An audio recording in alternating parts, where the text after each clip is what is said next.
Hello, Dostoyevsky lovers. It's me again, Patrik Bergman. I'm here quite early in the morning and the Swedish coffee is strong. Mm-mm. We are here today to listen to different translations into English and Swedish of Crime and Punishment, one of Dostoevsky's other masterpieces. I will do the same as I did with the Brothers Karamazov. I will read the same passages to you between these books. I have them as paper now, but I've ordered two of them based on this. Guess which? So we will go to the first chapter of the first part. So let's do the first paragraph that sets the whole scene. And this is from Pevear and Volokhonsky. At the beginning of July, during an extremely hot spell, towards evening, a young man left the closet he rented from tenants in SY Lane, walked out to the street, and slowly, as if indecisively, headed for the KN Bridge. So it's an extremely hot spell. I associate as a Swede spell with magic, but it's language. So there you go. And he's indecisive. Okay.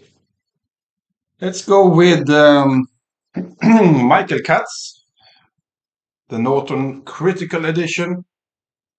That was Matlow for Brothers Karamazov. So let's do the same again.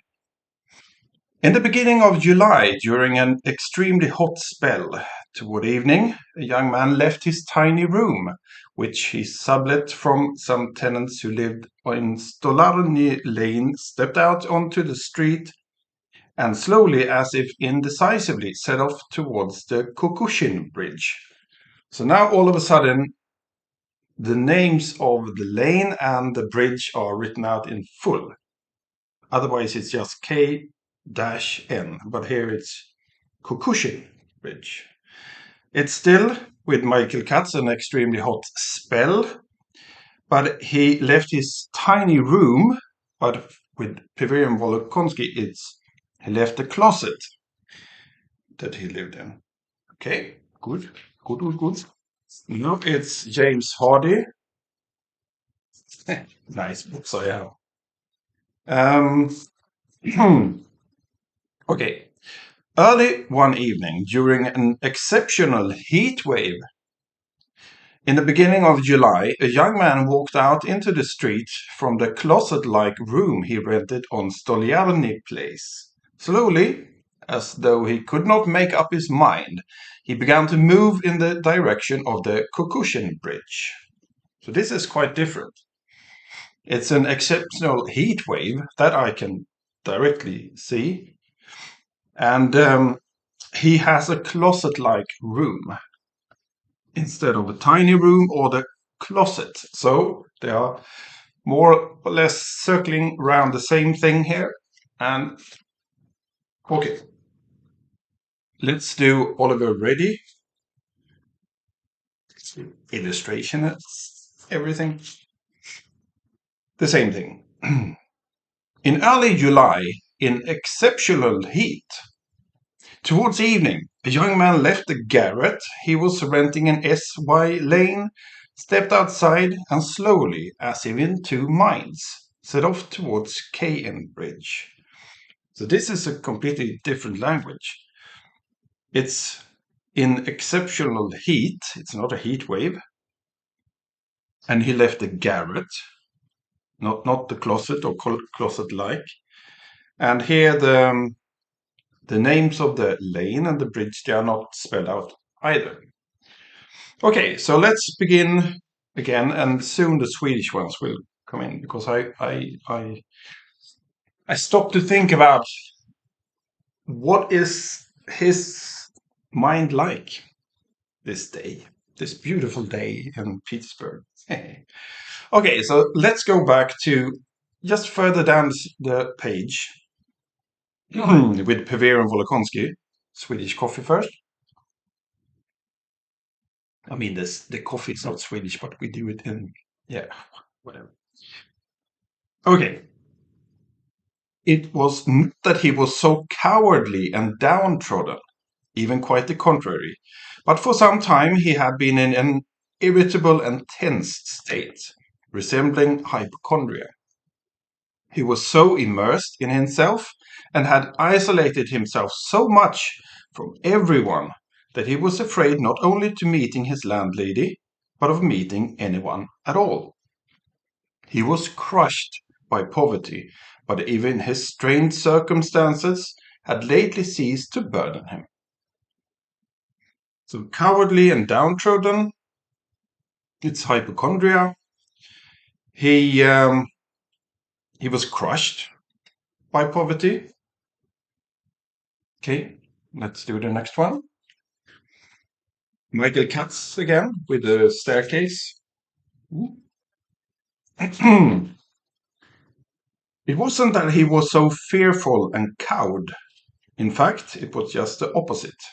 But for some time he had been in an irritable and anxious state, similar to hypochondria.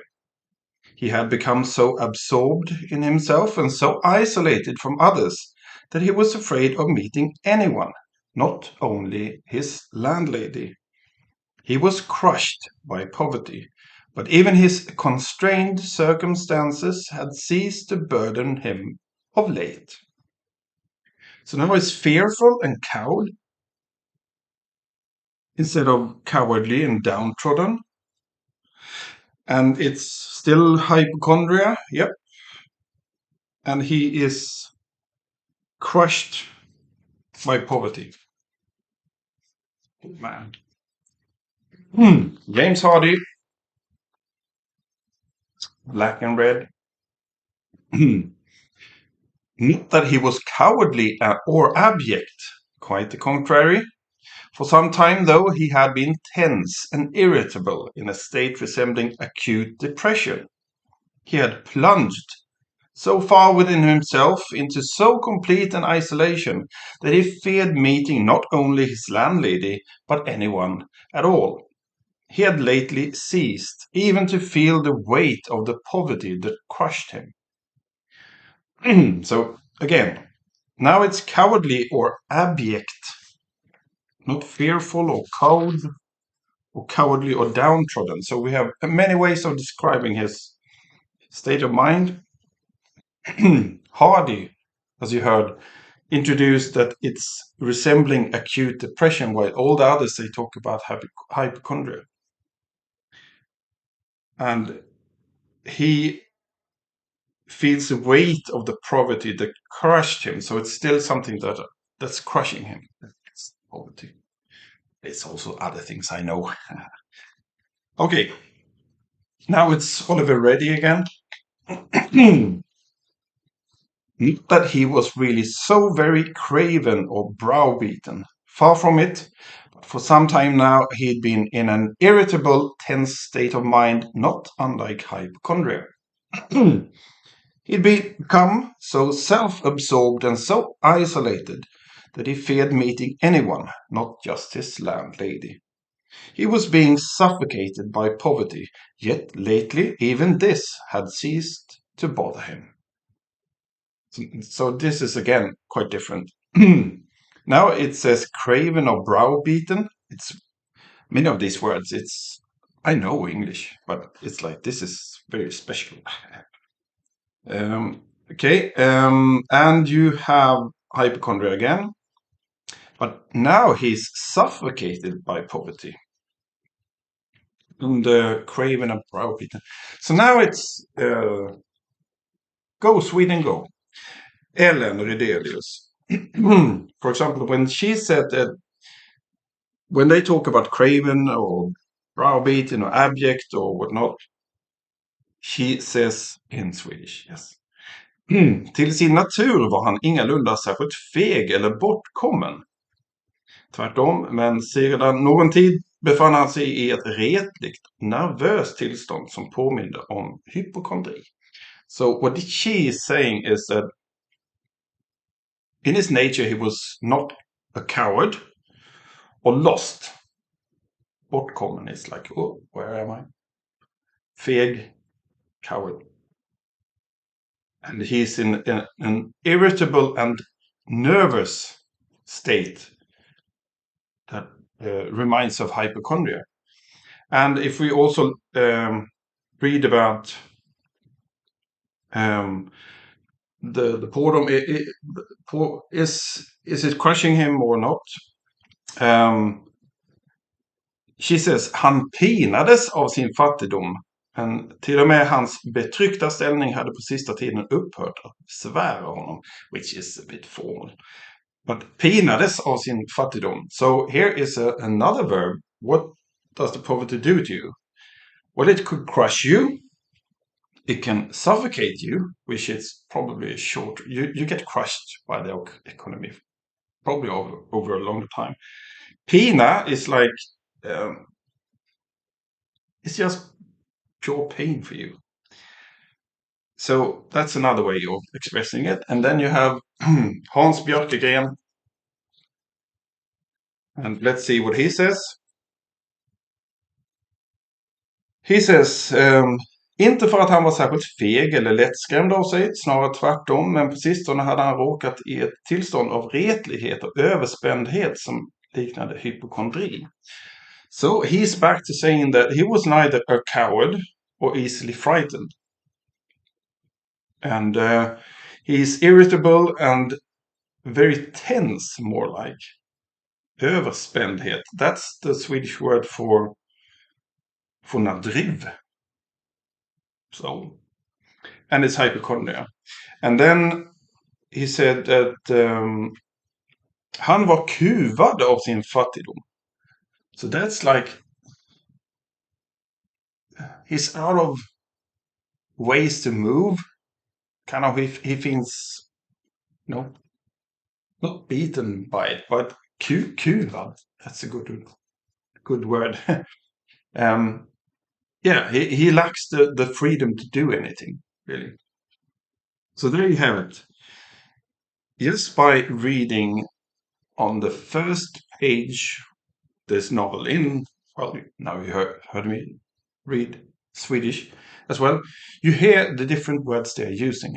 And for you, if you have English as your first language, this might just be a no-brainer. You pick anyone you like, and you, of course, know all the different words, and that's fine. But I think the melody and the word use matters, especially if you have English as your second or third language, and you still want to enjoy this. And maybe you don't have we do. We have an excellent translation, but maybe you don't have an excellent translation in your own language. So go to Amazon or any other service and check these out and see what you think. I have ordered two, like I said, because I ordered Oliver Ready, this one. It has been very praised and acclaimed. That's not why I bought it. Even more acclaimed than Pevear and Volokhonsky. James Hardy, this one as well. Also because it has an afterword by Robin Foyer Miller, and she is super smart and knows a lot about Dostoyevsky's work, and I refer to her work in my in my Karamazov course. So, and the language in this is, I like them for different reasons. So, make up your mind, read the different ones, and then enjoy this Nietzsche-inspired nihilistic nightmare with some light. Take care.